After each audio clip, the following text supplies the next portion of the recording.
আব্বা আমি স্কুলে যাচ্ছি গা। ঠিক আছে বেটা, স্কুল যাও, ভালো করে পড়াশোনা করবে, আর ইংলিশে কম করে স্মার্ট হবে, আর ডাক্তার না হলে ইঞ্জিনিয়ার তোমাকে হতেই হবে। আব্বা আমি মলবি হবো। বলবি না ঘোড়া ডিম হবি, বলবি কি হবে? যা ভালো করে পড়াশোনা কর, ডাক্তার হতে হবে। ঠিক আছে আব্বা, দেখা দিয়েছি। দাদা, কি? দাদা আপনার কত ভাগ্য গো। পরে ছেলে মৌলবি হতে চায় না, আপনার ছেলে মৌলবি হতে চেয়েছে, তা মৌলবি লাইন আপনি দেন না। আপনি খালি ইংলিশে ভালো পড়াশোনা করতে বলছেন। ওরে ভাই, মৌলবি লাইনে দেওয়াটা কোনো ফ্যাক্ট না। তবে তুই একটা কথা বল, আজকাল মৌলবির মাইনা কত?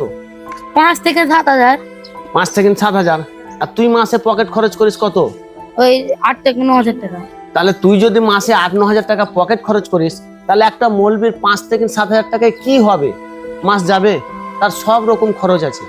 তাহলে একটা গ্রামের ইমাম সাহেব গোটা গ্রামের লোককে নামাজ পড়ায়, গ্রামের যত ফাতিহা মিলাদ সব করে, তবু ইমামের মাইনা 5 থেকে 7 হাজার টাকা। ওই ছেলেটার কি মাথা উঁচু করে দাঁড়াতে পারবে কোথায়? গ্রামের লোককে যখন বলা হয় ইমাম সাহেবের মাইনাটা বাড়াতে, তখন গ্রামের লোক কি বলে?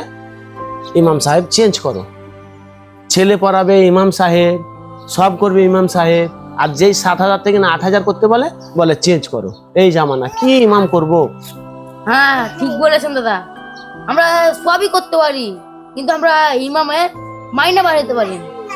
আমাদের ইমানটাই কমজোরি দাদা। তাহলে কি করে করবো বল মাওলানা? তাই ইঞ্জিনিয়ার নাহলে ডক্টর লাইনে পড়াবো, ঘুষ খাবে আর টাকা রোজগার করবো।